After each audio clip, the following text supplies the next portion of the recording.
আরে কি ভাবছো যে সাজার সময় এত ঢং করছি কেন? আর একটু ঢং না করলে হয় বলো? প্রথমবার শ্বশুরবাড়ি যাব বলে কথা। চলো ঝটপট রেডি হইনি, অনেক ঢং হয়েছে। এই ড্রেসটা পরেছিলাম, আর এই বছর পুজোতে চতুর্থীতে চলে গিয়েছিলাম আমার হবু শ্বশুরবাড়িতে। পুরো রেডি হয়ে গেছি, তোমরা দেখে বলো কেমন লাগছে আমাকে এই ড্রেসটাতে।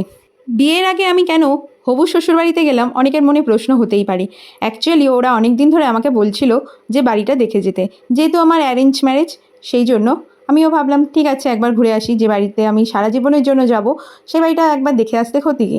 তাই চলে গিয়েছিলাম ওদের বাড়িতে। আর আমার বাড়ি থেকে আমার হবু শ্বশুরবাড়ির দূরত্ব হাঁটা পথে আধ ঘন্টার মতো। আমি গিয়ে প্ল্যাটফর্মে দাঁড়াতেই দূর থেকে দেখলাম মিস্টার বৈদ্য আসছে আমাকে নিতে। ওর সঙ্গে গুটি গুটি পায়ে চলে এলাম শ্বশুরবাড়িতে। দেখো এটা হচ্ছে আমার শ্বশুরবাড়ি। পুরোটা দেখালাম না, ভাবলাম বিয়ের পরে তোমাদেরকে একবার হোম ট্যুর দেখিয়ে দেবো যে কেমন আমার শ্বশুরবাড়ি।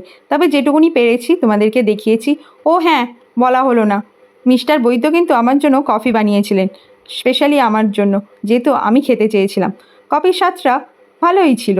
এখন বেশি প্রশংসা করলাম না, যাতে পরে একটু আরও ভালো পাওয়া যায়। ওর বাড়ি থেকে একটু খাওয়া দাওয়া করে বাড়ির উদ্দেশ্যে রওনা দিলাম।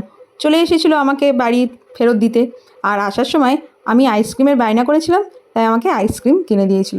চলো আজকের মতো ভিডিওটা এখানেই শেষ করছি। কেমন লাগলো অবশ্যই জানিও।